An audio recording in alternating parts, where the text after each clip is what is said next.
मित्रों, आज की इस वीडियो में हम आप सभी लोगों को बताएंगे कि वह कौन सी 5 चीजें हैं जिन्हें माता लक्ष्मी कहती हैं कि घर से यह 5 चीजें कभी दूसरों को नहीं देनी चाहिए।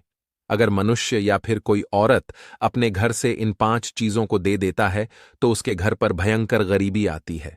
मित्रों, आज हम आप सभी को मां लक्ष्मी जी की एक प्राचीन कथा के माध्यम से आपको बताएंगे कि वह कौन सी 5 चीजें हैं जिन्हें घर से दे देने पर घर में भयंकर गरीबी आती है।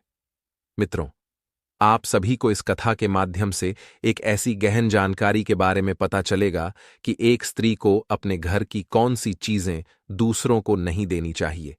जो भी मनुष्य या फिर स्त्री घर से यह 5 चीजें दूसरों को दे देती है तो मां लक्ष्मी उसके घर को छोड़कर चली जाती है। उस स्त्री का परिवार गरीब हो जाता है और उसके दुख भरे दिन समीप आने लगते हैं। मित्रों, आप सभी लोग इस कथा को पूरा सुनना, क्योंकि जो भी मनुष्य इस कथा को पूरा सुन लेता है वह कभी गरीब नहीं रहता। उसके घर से माता लक्ष्मी कभी रूठ कर नहीं जाती। वह सदा एक खुशहाल जीवन व्यतीत करता है। मित्रों, आप सभी से एक विनम्र निवेदन है कि आप इस कथा को पूरा जरूर सुनें, क्योंकि आधा अधूरा ज्ञान कभी रास नहीं आता है। जो भी इस कथा को पूरा सुनता है, मां लक्ष्मी उसकी झोली खुशियों से भर देती है। मित्रों, विलंब न करते हुए चलिए कथा को शुरू करते हैं। मित्रों, पूर्व काल की बात है। मगध देश में एक अत्यंत शोभायमान नगरी थी। उस नगरी में एक सुमन नाम की स्त्री अपने पति और सास ससुर के साथ निवास करती थी। सुमन एक पतिव्रता नारी थी जो सत्य धर्म का पालन करने में तत्पर और गृह कार्य में दक्ष थी। सुमन का स्वभाव अत्यंत दयालु प्रवृत्ति का था। सुमन किसी को भी चिंतित नहीं देख पाती थी। वह कभी भी किसी को हानि नहीं पहुंचाती थी। वह एक सरल स्वभाव की 7 गुणों से संपन्न स्त्री थी। वह सदैव दूसरों की सहायता किया करती थी। सुमन के पति का नाम संजय था। संजय एक वैश्य था। उसकी अनाज की एक दुकान थी। वह बाजार में लोगों की जरूरत की चीजें बेचा करता था और उन बेचे गए पैसों से अपने घर का खर्च चलाता था। उसका व्यापार पूरे मगध देश में मशहूर था। सभी लोग संजय को बहुत सम्मान देते थे। सुमन अपने पति से बहुत अधिक प्रेम करती थी। वह अपने पति को ही पति परमेश्वर मानकर उसकी सेवा करती थी। सुमन माता लक्ष्मी की एक बहुत बड़ी भक्त थी, इसीलिए वह एक पतिव्रता स्त्री थी। सुमन नित्य पति से पहले जागती थी, अपने घर के आंगन को स्वच्छ करती थी, फिर स्नान आदि कार्य संपन्न करके वह तुलसी को जल देती थी और देवी देवताओं का पूजन करती थी। सुमन अपनी माता लक्ष्मी की उपासना किया करती थी। इस प्रकार से वह रोज अपने नित्य कर्म करती थी। सुमन ने कभी किसी का अनादर नहीं किया। वह सभी के साथ मधुर वाणी में बातें करती थी। सभी लोग सुमन को देखकर कहने लगे थे कि यह तो साक्षात लक्ष्मी के समान गुणों वाली स्त्री है। सुमन अपने परिवार का कितने अच्छे से ख्याल रखती है, उनका आदर करती है, कभी किसी से झगड़ा नहीं करती है और सभी का कहा सुनती है, अपने पति के कहे अनुसार कार्य करती है। कहते हैं ना कि जिस स्त्री के अंदर सच्चे गुण होते हैं वह स्त्री कभी किसी का अहित नहीं चाहती है और उन सभी का सम्मान करती है, यहां तक कि दान धर्म भी खूब करती है। सुमन के द्वार पर जो भी याचक आता है वह उसे दान दक्षिणा दिए बिना वापस नहीं भेजती थी। उसके द्वार से कोई खाली हाथ नहीं जाता था। जो भी भूखा उसके द्वार पर आता तो वह उसे भरपेट भोजन करवाकर ही लौटाया करती थी, जिससे उसके द्वार पर आए हुए सभी याचक अत्यंत प्रसन्न होकर उसे आशीर्वाद देकर ही जाते थे। इतना ही नहीं, सुमन अपने पड़ोसियों की भी सहायता करती थी। उसके पड़ोस में जो भी गरीब और दुखी लोग रहते थे उन्हें भी वह नित्य भोजन दिया करती थी। पड़ोसियों को जिन जिन चीजों की आवश्यकता होती थी सुमन उसे बिना विचार किए ही दे दिया करती थी, जिस कारण से सुमन के पड़ोसी भी उसका बहुत अधिक सम्मान करते थे। वे कहते थे, अहो, यह सुमन तो साक्षात देवी है। साक्षात मां अन्नपूर्णा ने ही सुमन के रूप में जन्म लिया है। लोग जब भी सुमन की प्रशंसा करते थे तो वे सभी उसके विषय में अच्छी बातें ही कहते, लेकिन लोगों की बातें सुनकर भी सुमन ने कभी घमंड नहीं किया। वह उन सभी से आदर और सम्मान से के साथ ही बातें किया करती थी। फिर एक दिन की बात है, सुमन की एक पड़ोसन उसके घर पर आती है। तब सुमन कुछ काम कर रही थी। जब सुमन ने अपने पड़ोसन ने सुमन को अपने घर आया देखा, तब सुमन उसका स्वागत करती है और बड़े प्रेम से उससे कहती है, अरे बहन, आज आप हमारे घर में, तुम्हारा स्वागत है। कोई अनहोनी हुई है? क्या आज किस कारण से तुम्हारा मेरे घर में आगमन हुआ है? यदि कोई समस्या है तो उसे मुझसे बताओ, या तुमको किसी वस्तु की आवश्यकता हो तो मुझसे मांग लो, मैं तुम्हारी अवश्य मदद करूंगी। तब सुमन की पड़ोसन कहती है, हे सुमन बहन, आज मेरे घर पर बहुत से रिश्तेदार आ गए हैं। उनके लिए मैं भोजन बना रही हूँ। इसीलिए मैं तुम्हारे पास रोटी बनाने के लिए चकला बेलन और तवा मांगने आई हूँ। यदि तुम कुछ समय के लिए मुझे चकला बेलन और तवा दे दोगी तो बड़ी कृपा होगी। मैं काम हो जाने के बाद तुम्हें जल्दी ही तुम्हारा सामान तुमको लौटा दूंगी। तब सुमन कहती है, अरे बहन, इसमें क्या बड़ी बात है, ले लो। वैसे भी मैंने एक और चकला बेलन ले रखा है, और वैसे भी अभी मुझे चकला बेलन की कोई आवश्यकता नहीं है। इसीलिए तुम मेरा चकला बेलन और तवा ले जा सकती हो। रुको, मैं अभी तुम्हें लाकर देती हूँ। फिर सुमन रसोई घर में जाती है और रसोई घर से चकला बेलन और तवा लाकर उस पड़ोसन को देती है। तब पड़ोसन कहती है, हे बहन, तुम्हारा बहुत बहुत धन्यवाद। आज तुमने मेरा काम सफल कर दिया। मैं अपने मेहमानों को भोजन कराकर तुम्हारा चकला बेलन जल्दी से लौटा देती हूँ। अगर मुझे तुमको ये चकला बेलन देने में थोड़ा विलंब हो जाए तो मुझसे क्रोधित मत होना।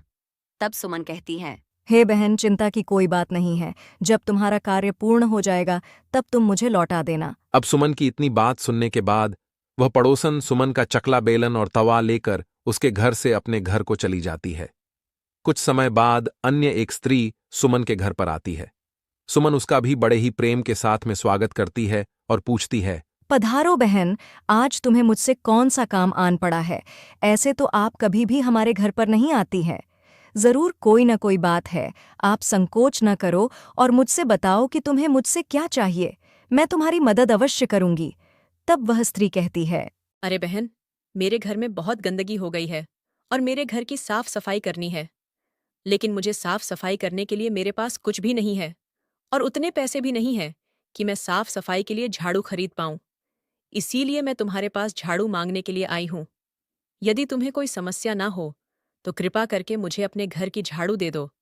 मैं अपना घर साफ करके तुम्हें झाड़ू लौटा दूंगी। सुमन बिना विचार किए ही कहती है, अरे बहन, बस झाड़ू ही तो है, इसमें क्या समस्या हो सकती है? अरे तुम चिंता मत करो, अभी मैं तुम्हें अपने घर की झाड़ू लाकर देती हूँ। इतना कहकर सुमन घर के अंदर जाती है और झाड़ू लेकर आती है और उस स्त्री को दे देती है। वह स्त्री सुमन के घर की झाड़ू लेकर वहां से चली जाती है। फिर कुछ दिनों के बाद अन्य एक स्त्री सुमन के घर पर आती है। सुमन उसका भी बड़े प्रेम से स्वागत करती है और सुमन कहती है, अरे पधारो बहन, क्या बात है? आज मेरे घर पर आपका किस कारण से आना हुआ है? तुम्हें जो कुछ भी चाहिए तुम निसंकोच होकर कहो, मैं तुम्हारी सहायता करने का प्रयास अवश्य करूंगी। तब वह स्त्री कहती है, अरे सुमन बहन, सुना है तुम बड़ी दयालु हो। तुम्हारे बारे में गांव का प्रत्येक मनुष्य बात करता है। मैंने उनसे ही तुम्हारे बारे में बहुत सुना है कि तुम सभी की बहुत मदद करती रहती हो। इसीलिए बहन, मैं तुम्हारे पास एक छोटी सी मदद मांगने के लिए आई हूँ।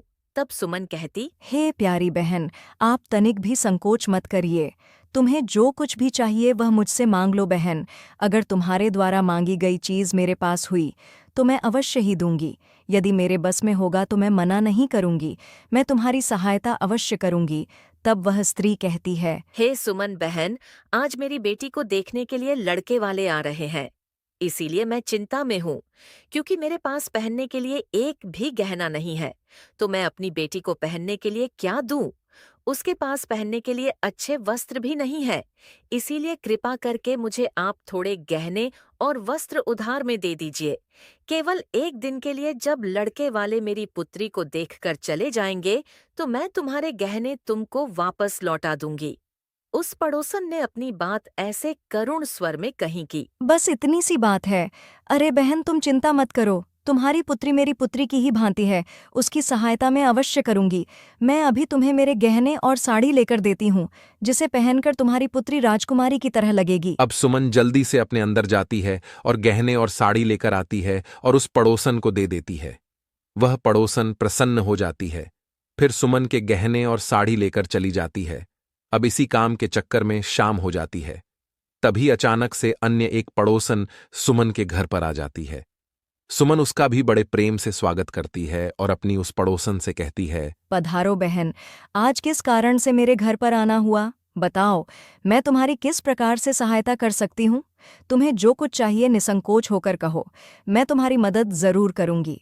सुमन की बात सुनकर वह पड़ोसन सुमन से कहती है, हे सुमन बहन, तुम बड़ी ही दयालु हो और तुम सभी की सहायता करती हो, इसीलिए मैं तुम्हारे पास आई हूँ। मेरा बच्चा भूखा है और मेरे पास उसे पिलाने के लिए दूध नहीं है, इसीलिए मैं तुम्हारे पास दूध मांगने के लिए आई हूँ। अगर तुम मुझे अपने घर से थोड़ा सा दूध दे देती तो तुम्हारी मुझ पर बड़ी कृपा होती। तब सुमन अपनी उस पड़ोसन से कहती है, अरे बहन, इसमें कौन सी बड़ी बात है? लो, अभी मैं तुम्हें रसोई घर से लाकर दूध दे देती हूँ। अपनी उस पड़ोसन से इतना कहकर सुमन रसोई घर में जाती है और एक पात्र में थोड़ा सा दूध लेकर आती है और उस पड़ोसन को दे देती है, जिससे वह पड़ोसन प्रसन्न होकर सुमन से उस दूध से भरे हुए पात्र को लेकर चली जाती है। इस प्रकार से सुमन अपने सभी पड़ोसियों की सहायता करती है। उसके बाद सुमन भी प्रसन्न होकर घर के कार्यों को करने में लगती है। फिर रात होते ही सुमन का पति घर पर वापस लौट आता है। तब सुमन अपने पति को प्रणाम करती है, उसकी खूब सेवा करती है और अपने पति के लिए भोजन आदि का प्रबंध करती है। उसके बाद वे दोनों भोजन आदि करके चैन से सो जाते हैं। फिर उसके दूसरे दिन जब वे दोनों जागते हैं, तभी अचानक से उनके द्वार को कोई खटखटाने लगता है। फिर सुमन द्वार को खोलती है तो देखती है कि एक आदमी उसके द्वार पर खड़ा हुआ है। तब सुमन उस व्यक्ति से पूछते हुए कहती है कि अरे भाई, तुम कौन हो और यूं दरवाजे को क्यों खटखटा रहे हो? सुमन की बात सुनकर वह व्यक्ति उससे कहता है, कि मैं आपके पति की दुकान में साथ काम करता हूं और मैं आपके पास इसलिए आया हूं कि आज मैं जब दुकान खोलने के लिए गया तब मैंने देखा दुकान का ताला टूटा हुआ है और दुकान के अंदर जाकर देखकर तो दुकान का सारा धन सारा सामान गायब था। मुझे तो लगता है कि कल रात को किसी ने आपकी दुकान लूट ली है और सारा दुकान का सारा सामान चुरा लिया है। यह बात सुनकर सुमन बहुत ही भयभीत हो जाती है और दौड़ते हुए अपने पति के पास पहुंच जाती है। उसके बाद अपने पति को उठाती है। फिर वह अचानक से विलाप करने लगती है और अपने पति से विलाप करते हुए कहती है कि सुनो जी, अभी आपकी दुकान में काम करने वाला व्यक्ति आया था। वह कह रहा था कि हमारी दुकान में चोरी हो गई है, अब हमारा क्या होगा? सुमन की बात सुनकर उसका पति भी भयभीत हो जाता है और बिस्तर से नीचे उतरकर भागते हुए अपनी दुकान पर पहुंच जाता है। तो वह देखता है कि सच में दुकान में रखा हुआ सारा धन और दुकान का सारा सामान किसी ने चोरी कर लिया है। यह देखकर सुमन का पति बहुत दुखी हो जाता है और दुखी मन से घर वापस लौट आता है।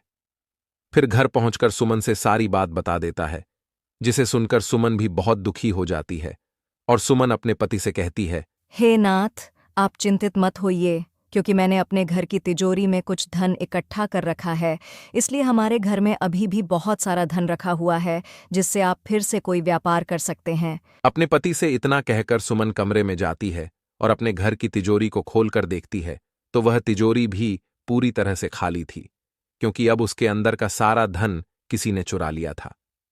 यह देखकर सुमन दुखी हो जाती है। उसे समझ में नहीं आ रहा था कि उसके साथ यह क्या हो रहा है। इतने में उसका पति भी उस कमरे में आ जाता है और तिजोरी को खाली देखकर उस पर बहुत क्रोधित हो जाता है। उसके बाद सुमन से क्रोधित होकर पूछते हुए कहता है कि सुमन, मुझे सच सच बताना, इस तिजोरी के अंदर का सारा धन कहाँ गया? तब सुमन अपने पति से कहती है, हे नाथ, मैं तो घर पर ही थी और सारा धन भी इस तिजोरी में ही रखा हुआ था। पता नहीं किस चोर ने सारा धन चुरा लिया, किंतु आप शांत हो जाइए, हम कोई न कोई उपाय करके अपना सारा धन अवश्य ढूंढ लेंगे। तब सुमन का पति उससे कहता है कि ये जो तुम अपने आसपास के पड़ोसियों को घर पर बुलाकर लाती हो, उन्हें खिलाती पिलाती हो, यह उसी का फल है। मुझे तो लगता है कि हमारा धन उन्हीं में से किसी ने चुराया है। फिर सुमन का पति उसे क्रोध में आकर बहुत बुरा भला कहने लगता है। इतने में ही उसकी सास भी आ जाती है और वह अपने पुत्र से पूछते हुए कहती है, क्या हुआ? क्यों तुम दोनों इतनी जोर जोर झगड़ा कर रहे हो? तब सुमन का पति अपनी माँ से कहता है कि देखो ना माँ जी, आपकी बहू की करतूत, इसके घर में रहते हुए तिजोरी में रखा हुआ सारा धन चोरी हो गया। अपने पुत्र की बात सुनकर सुमन की सास भी उसको खरी खोटी सुनाने लगती है और कहती है कि अरे मेरा पुत्र ठीक ही तो कह रहा है, तू ही इन पड़ोसियों को घर की चीजें देती रहती है, और बिना कुछ सोचे समझे किसी की भी सहायता कर देती है। उन्हीं में से किसी ने सारा धन चुराया होगा। घर के सभी लोग सुमन को बुरा भला कहने लगते हैं। फिर सुमन अपने पति को दिलासा दिलाने लगती है और अपने पति को दिलासा दिलाते हुए कहती है कि हे स्वामी, मैंने मेरे कुछ गहने हमारी पड़ोसन को दिए हुए थे। मैं अभी उसके पास से वे गहने वापस लेकर आती हूँ। अपने पति से इतना कहकर सुमन अपनी उस पड़ोसन के घर पर जाती है तो वह देखती है कि उसके घर में कोई भी नहीं है और उसके घर पर ताला लगा हुआ है। यह देखकर सुमन और भी ज्यादा दुखी हो जाती है। फिर सुमन वहां से लौटने लगती है, तभी अचानक से उसे उस पड़ोसन के घर के पास रहने वाली एक स्त्री दिखाई है। सुमन उस स्त्री से पूछते हुए कहती है कि अरे बहन, इस घर के लोग कहाँ गए? तब वह स्त्री सुमन से कहती है, क्या बताऊं बहन, इस घर में रहने वाले सभी लोग धोखेबाज हैं, क्योंकि ये मेरा धन लेकर भाग गए हैं। उस स्त्री की बात सुनकर सुमन अपने मन में सोचने लगती है कि अब मैं क्या करूं। ये स्त्री भी मेरे गहने लेकर अपना घर छोड़कर भाग गई है। अब मेरा क्या होगा? मेरा पति मुझे अपने साथ घर में नहीं रखेगा। मेरी तो जिंदगी ही उजड़ जाएगी। ये सब सोचते हुए सुमन निराश होकर वापस घर लौट आती है। वह घर पहुंचकर अपने पति और सास ससुर से पूरी बात बता देती है। सुमन की बात सुनकर उसका पति तो उससे कुछ भी नहीं कहता है, लेकिन उसकी सास सुमन पर बहुत क्रोधित हो जाती है और सुमन को बुरा भला कहने लगती है। अरे मूर्ख स्त्री, तेरे ही कारण हमारा धन वैभव चला गया है। तेरे दान देने की आदत के कारण आज हमारे ऊपर इतनी बड़ी मुसीबत आई गई है। इसलिए अब तू इस घर में नहीं रह सकती है, क्योंकि अगर तू इस घर में रहेगी तो तू बचा कुछ धन भी दूसरों में बांट देगी। इसलिए तू अभी इसी क्षण यहाँ से चली जा। तब सुमन अपनी सास से कहती है, सासू माँ जी, मेरा तो मेरे पति के अलावा इस दुनिया में कोई भी नहीं है, इसलिए मैं अपने पति को छोड़कर कहाँ जाऊं? फिर सुमन की सास उससे कहती है कि तू कहीं पर मर जा, लेकिन अब तू इस घर में नहीं रह सकती। तेरे ही कारण हमारा घर बर्बाद हो गया है। तू इस घर में रहेगी तो जो कुछ शेष बचा हुआ धन नष्ट हो जाएगा। उसके बाद सुमन अपनी सास के सामने अपने दोनों हाथों को जोड़कर विनती करने लगती है कि हे सासू माँ जी, आप तो ऐसा मत कहिए। मैंने कोई अपराध नहीं किया है। मैं इनके बिना जीवित नहीं रह सकती हूँ। फिर सुमन अपने पति से कहती है कि हे नाथ, आप तो कुछ कहिए, क्योंकि आप तो कुछ बोल ही नहीं रहे हैं। आप माँ जी को समझाइए, ये मुझे घर से निकाल रही हैं। तब सुमन का पति उससे कहता है कि अब मैं क्या बोलूं माँ जी? ठीक ही तो कह रही हैं। तुम्हारी वजह से ही मेरा घर बर्बाद होने की कगार पर आ गया है, इसलिए अब तुम मेरे घर से निकल जाओ। अपने पति की ऐसी बातों को सुनकर सुमन अपने पति के सामने हाथ जोड़कर बैठ जाती है और कहती है कि हे नाथ, आप ऐसा ना कहिए। मैंने कोई अपराध नहीं किया है, क्योंकि मैं आपके बिना जीवित नहीं रह पाऊंगी। इसलिए आप मुझ दासी को घर से मत निकालिए। लेकिन सुमन का पति और सास उसकी एक भी बात नहीं सुनते हैं और सुमन को अपने घर से धक्के मारकर निकाल देते हैं। उसके बाद सुमन की सास उससे कहती है कि अब तू यहाँ से चली जा और कभी भी लौटकर मत आना जा। किसी नदी में कूदकर अपने प्राण दे दे, लेकिन अब तू इस घर में नहीं रह सकती है। फिर सुमन दुखी होकर विलाप करते हुए अपने पति के घर को छोड़कर दूसरे नगर की तरफ चली जाती है। चलते चलते सुमन माता लक्ष्मी जी के मंदिर में पहुंच जाती है और मां लक्ष्मी से प्रार्थना करते हुए कहती हैं, हे माम लक्ष्मी, मैंने ऐसा कौन सा पाप किया है जो मेरी ऐसी दुर्दशा हुई है? क्योंकि मैं तो नित्य आपकी पूजा अर्चना किया करती थी, फिर भी आपने मेरा घर क्यों छोड़ दिया? कृपया आप मुझे बताइए कि माँ, मैंने ऐसा कौन सा अपराध किया जो आप मुझसे रूठ गई हैं? उसके बाद सुमन वहीं पर बैठकर अपने मन में सोचने लगती है कि यदि मेरे पति मुझे स्वीकार नहीं करेंगे तो मैं जीवित रहकर क्या करूंगी? और यदि मेरे ही कारण मेरे पति की यह दुर्दशा हुई है तो मेरा इस दुनिया में जीवित रहने का कोई अधिकार नहीं है। अपने मन में इतना सोचकर सुमन अपने प्राण देने के लिए नदी की तरफ जाने लगती है और नदी के पास पहुंचकर सुमन माता लक्ष्मी जी से प्रार्थना करते हुए कहती है कि हे माँ लक्ष्मी, मैं जीवित नहीं रहना चाहती हूँ, इसलिए अब मैं अपने प्राण देने जा रही हूँ। और यदि मेरे द्वारा आपकी पूजा में कोई कमी रह गई हो तो मुझे माफ़ कर देना, क्योंकि मैं अपने पति के बिना जीवित नहीं रह सकती हूँ।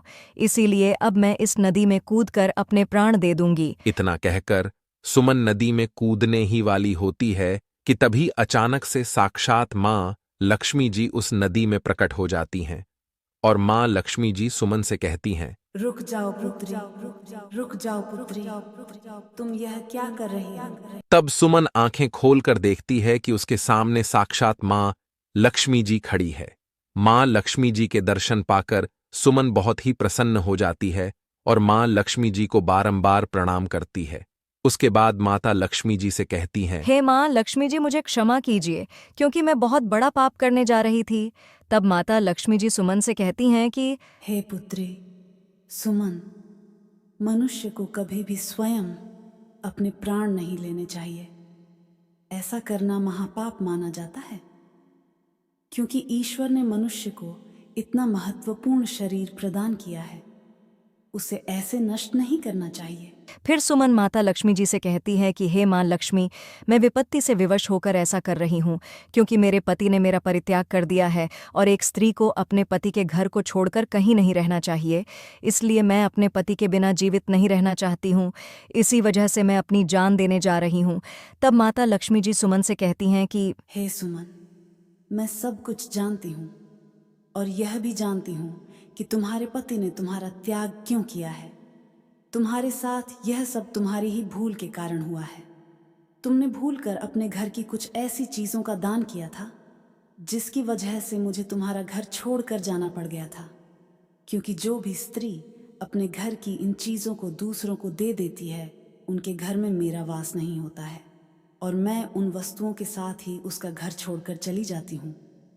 हे माँ लक्ष्मी जी, ऐसी वे कौन सी वस्तुएं हैं जिन्हें दूसरों को देने से आपका वास होना बंद हो जाता है, और कृपया आप मुझे बताने की कृपा करें कि मैंने ऐसी कौन सी वस्तुओं का दान किया था जिस कारण से आपने मेरे घर का त्याग किया है।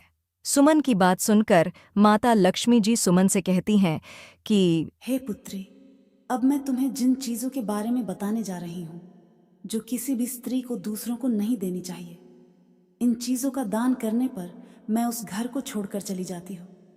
इसे ध्यान से सुनना। हे पुत्री सुमन, सबसे पहली वस्तु है चकला, बेलन और तवा। किसी भी स्त्री को अपने घर का चकला, बेलन और तवा भूलकर भी दूसरों को नहीं देना चाहिए, क्योंकि रसोई घर में इन वस्तुओं का सबसे अधिक महत्व होता है और इन वस्तुओं की पवित्रता सदैव ही बनी रहनी चाहिए। इन्हीं वस्तुओं से भगवान के लिए प्रसाद बनाया जाता है और तवे पर बनी पहली रोटी को भी गाय को खिलाई जाती है। इसीलिए इन वस्तुओं को हमेशा स्वच्छ और शुद्ध रखना चाहिए और कभी भी दूसरों को नहीं देना चाहिए, क्योंकि इन वस्तुओं को दूसरों को देने पर ये वस्तुएं अपवित्र हो जाती हैं। उसके बाद इन वस्तुओं का उपयोग करने से अशुभ फल की प्राप्ति होती है। इसीलिए तुमने अपने रसोई घर के चकला, बेलन और तवा अपनी पड़ोसन को देकर पहली बड़ी भूल की है। दूसरी वस्तु जो तुमने दूसरों को देकर भूल की है वह यह है कि तुमने अपने घर की झाड़ू अपनी पड़ोसन को अपने घर की झाड़ू दे दी थी, जिस वस्तु में सदैव मेरा वास होता है और जो वस्तु मुझे सबसे अधिक प्रिय है, तुमने उस वस्तु को ही अपनी पड़ोसन को दे दी थी। तो फिर मैं तुम्हारे घर में कैसे ठहरती?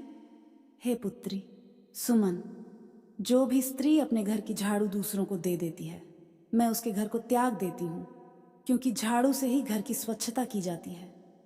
और ध्यान रखना कि जिस भी स्थान पर स्वच्छता होती है उसी स्थान पर मेरा वास होता है।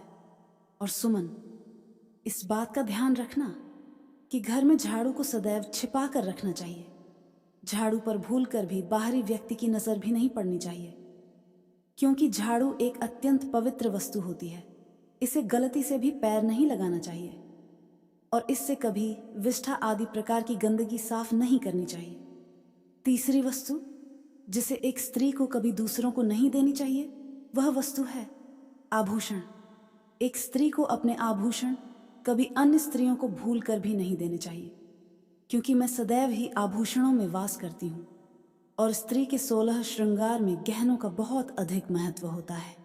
एक विवाहित स्त्री को अपने आभूषण कभी भी अन्य स्त्री को पहनने के लिए नहीं देने चाहिए। जो स्त्री अपने आभूषण अन्य स्त्रियों को देती है उसके जीवन में संकट के बादल छा जाते हैं, जैसे कि तुमने अपनी पड़ोसन को पहनने के लिए अपने गहने दिए हुए थे और जब तुम उन गहनों को मांगने के लिए गई तो वह पड़ोसन तुम्हारे गहने लेकर भाग गई, जिससे तुम्हारे जीवन में संकट के बादल छा गए। मित्रों, माता लक्ष्मी जी सुमन से आगे कहती हैं, हे पुत्री सुमन, अब मैं तुम्हें चौथी वस्तु के बारे में बताती हूँ जिसे भूलकर भी एक स्त्री या पुरुष को संध्या काल के समय दान नहीं करना चाहिए। वह है दूध। किसी भी मनुष्य को शाम हो जाने के बाद कभी सफेद रंग की वस्तुओं का दान नहीं करना चाहिए, किंतु तुमने संध्या काल के समय अपनी पड़ोसन को दूध का दान किया था, जिसकी वजह से अब तुम्हारे जीवन में दुर्भाग्य आ गया है, क्योंकि संध्या काल के समय सफेद रंग की चीजें दान करने से मनुष्य के जीवन में अशुभ समय आता है। मित्रों, माँ लक्ष्मी जी सुमन से कहती हैं कि हे सुमन, मैंने तुम्हें उन सभी वस्तुओं के बारे में बता दिया है जिनका कभी दान नहीं करना चाहिए। यह वस्तुएं कभी दूसरों को उधार में अथवा उपयोग के लिए नहीं देनी चाहिए, और तुमने इन्हीं वस्तुओं का दान किया था, जिसके कारण आज तुम्हारे जीवन में ऐसा दुर्भाग्य का समय आ गया है। हे माँ लक्ष्मी जी, मुझसे बहुत बड़ी भूल हो गई, क्योंकि मुझे इन वस्तुओं के बारे में कोई जानकारी नहीं थी, इसलिए आप कृपया मुझे क्षमा कर दीजिए और अब आप मुझे प्रायश्चित करने का उपाय बताइए। फिर माता लक्ष्मी जी सुमन से कहती हैं कि हे पुत्री, तुम्हें जितना प्रायश्चित करना था उसे पहले ही कर लिया है, इसीलिए अब तुम वापस अपने घर लौट जाओ। मैं अभी तुम्हें तुम्हारा संपूर्ण वैभव और धन संपत्ति लौटा देती हूँ। सुमन से इतना कहकर मां लक्ष्मी जी उस स्थान से अंतर्ध्यान हो जाती हैं। उसके बाद सुमन भी मां लक्ष्मी जी का धन्यवाद करके वहां से अपने घर की तरफ जाने लगती है। तभी अचानक से उसने देखा कि उसका पति उसे ढूंढते हुए उसी की तरफ ही चला आ रहा होता है। उसके बाद सुमन का पति उसके पास पहुंचकर उससे क्षमा मांगने लगता है और सुमन से क्षमा मांगते हुए कहता है कि हे प्रिय, तुम मुझे क्षमा कर दो। मैंने तुम्हें बहुत भला बुरा कहा था। तुम तो साक्षात देवी के समान हो और मां लक्ष्मी की कृपा से हमें हमारा सारा धन वैभव वापस मिल गया है, और जिन लोगों ने हमारा धन लूटा था उन सभी लोगों ने स्वयं हमारे घर आकर हमारा धन हमें वापस लौटाया है और तुम्हारा नाम लेते हुए क्षमा भी मांगी है। अपने पति के मुख से ऐसी बातों को सुनकर सुमन बहुत प्रसन्न होती है और अपने पति के साथ वापस घर लौट आती है। मित्रों, अब माता लक्ष्मी जी की कृपा से सुमन के घर में फिर से सुख समृद्धि आ गई थी और उसके बाद से सुमन ने कभी भी अपने घर की ये 4 चीजें दूसरों को नहीं दी। फिर सुमन अपने छोटे से परिवार में सुखपूर्वक से अपने जीवन का निर्वहन करने लगी। मित्रों, आप लोगों को भी इन 4 वस्तुओं को भूलकर भी दूसरों को नहीं देना चाहिए, क्योंकि ऐसा करने से उसके जीवन में दुर्भाग्य आता है। तो मित्रों, आप लोगों को यह कथा कैसी लगी, हमें कमेंट बॉक्स में अवश्य बताइएगा। और अगर आप सभी लोगों ने अभी तक हमारे चैनल को सब्सक्राइब नहीं किया है, तो ऐसी ही ज्ञानवर्धक कथाओं के लिए आप सभी लोग हमारे चैनल को भी सब्सक्राइब करें और सभी वीडियो की नोटिफिकेशन के लिए नोटिफिकेशन बेल को भी अवश्य दबाएं, जिससे आपको सभी वीडियो की नोटिफिकेशन सबसे पहले मिल सके।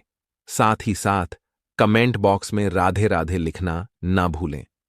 मित्रों, वीडियो को यहां तक देखने के लिए आप सभी लोगों का दिल से